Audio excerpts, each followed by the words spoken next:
پنجاب میں اس وقت مزارات کی تعداد 598 ہے۔ ان میں سے 64 درباروں کے گدی نشین متولی اور پیر آج بھی براہ راست سیاسی نظام میں حصہ دار ہیں۔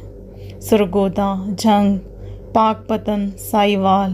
وہاڑی، منڈی بہاؤدین اور اوکاڑا حجرہ شاہ مقیم، ملتان، چشتیاں، خیرپور، ٹامے والا کے گدی نشین براہ راست انتخابات میں حصہ لیتے ہیں۔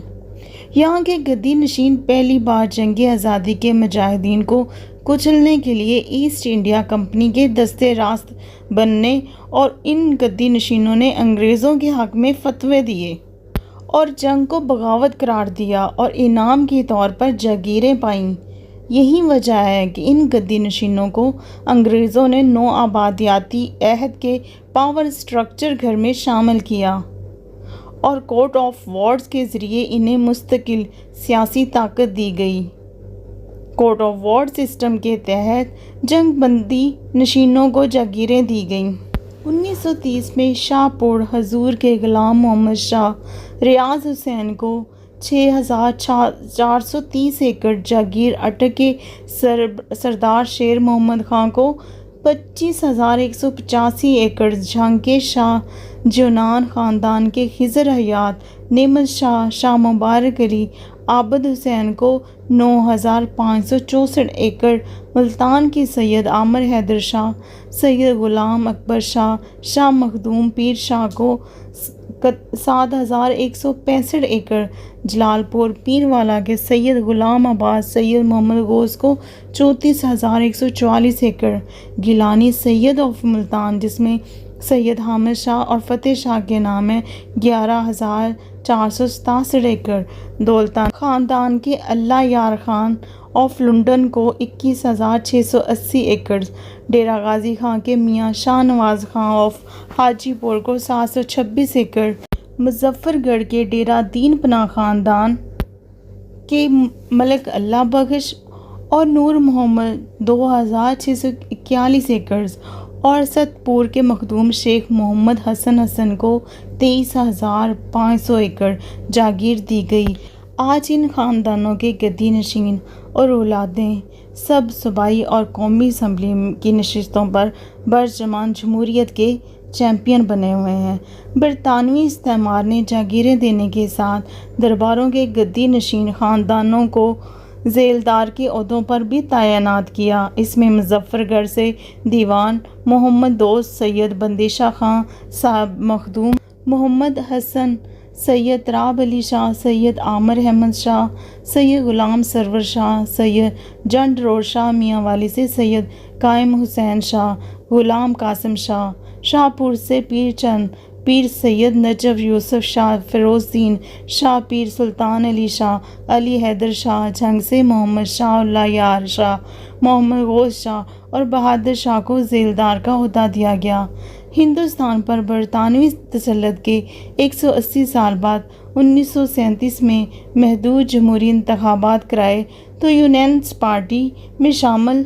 یہی جاگیردار گدی نشین اور پیروں کو منتخب کرایا گیا۔ 1946 کو انتخابات میں بھی یہی خاندان برسرِ اقتدار آئے۔ جنوبی پنجاب کے گیلانی قریشی ڈیرہ غازی خان کے علاوہ وسطی پنجاب سے پیر نصیر الدین شاہ آف کمالیہ، شاہ جیونا آف جنگ، مخدوم سید علی رضا شاہ عشائی آف سندھلیا، نوالی مخدوم ناصر حسین شاہ، پیر محی الدین لال بادشاہ اٹک نمایاں تھے۔ یہی خاندان یونینسٹ پارٹی کو چھوڑ کر آل انڈیا مسلم لیگ میں شامل ہوئے اور اپنے مفادات کو پاکستان کی حمایت سے جوڑ دیا کہ ہمیں پاکستان کے بعد ان گدی نشین پیروں نے قومی جمہوری اور مارشل لا کی سیاست میں مستقل طور پر اپنا وجود قائم کر لیا۔ ایوب خان کے بنیادی جمہوریتوں کے تصور سے لے کر ضیاء الحق کی مجلس شورا اسلامائزیشن کے تصور کو رائج کرنے اور جنرل پرویز مشرف کے روشن خیال تصورات کی حمایت میں یہ گدی نشین پیش رہے۔ قومی و صوبائی سیاست میں نمائندہ درباروں کے یہ بااثر گدی نشین اور پیروں کی حلقہ جات کو بغور جائزہ لیا جائے تو یہاں شرح خواندگی تشویشناک حد تک کم ہے۔ درباروں کے یہ مذہبی نمائندے اپنے مریدوں سے نذرانے، منتیں، مرادیں لیتے ہیں اور محکمہ اوقاف پر ان کا ہمیشہ مکمل کنٹرول رہا ہے۔ گزشتہ دنوں پنجاب اسمبلی میں وزیر اوقاف نے رپورٹ جمع کرائی کہ محکمہ کے زیر انتظام مزارات کی تعداد 544 ہے اور ان مزارات سے سالانہ آمدن 1.5 ارب سے زائد ہوتی ہے، یعنی سرکار کے کھاتے میں مریدوں اور زائرین سے بس اتنی رقم جمع ہوتی ہے۔ مزارات سے منسلک زرعی جاگیرداروں پر ملی بھگت سے مقامی افراد قابض ہیں اور ان جاگیروں کا رقبہ سینکڑوں ایکڑز ہے۔ متعدد مزارات کی گدی نشینی دراصل اب جانشینی میں تبدیل ہو چکی ہے اور انہی گدی نشینوں یا متولیوں کے تحت ہی سالانہ عرس تقریبات کا انعقاد کیا جاتا ہے۔ آپ لوگ آج بھی غلام ہو، اسے قبول کر لو، فائدے میں رہو گے۔ یہ گدی نشین اور متولی آپ کے ووٹ سے MNA اور MPs بنتے ہیں اور پنجاب اسمبلی میں جاتے ہیں، قومی اسمبلی میں جاتے ہیں اور فیڈرل حکومت اور صوبائی حکومت سے فنڈز لیتے ہیں اور یہ سارے فنڈز اپنی جیب میں ڈال لیتے ہیں اور آپ لوگوں کو ایسے ہی محروم رکھتے ہیں، زندگی کی بنیادی ضروریات سے محروم رکھتے ہیں، تعلیم سے محروم رکھتے ہیں، صحت سے محروم رکھتے ہیں۔ ان کو خطرہ ہوتا ہے اگر یہ پڑھ لکھ کے تو ان کو شعور آ جائے گا اور جب شعور آ جائے گا تو وہ ہمارے جیسے متولیوں کو، گدی نشینیوں کو منہ ہی نہیں لگائیں گے۔ اور دوسری طرف دم کے نام پر اور نذرانوں کے نام پر یہ آپ لوگوں کی جیب بھی خالی کر دیتے ہیں۔ یہ متولی اور گدی نشین جو آج کے دور میں بھی کامیاب ہیں تو آپ لوگوں کی جہالت کی وجہ سے ہیں۔ 1997 کی جنگ آزادی میں ان پیروں اور گدی نشینیوں کا کردار اور آج کے دور میں بھی ان پیروں کا کردار انسانوں کی بھلائی کے لیے نہیں ہے۔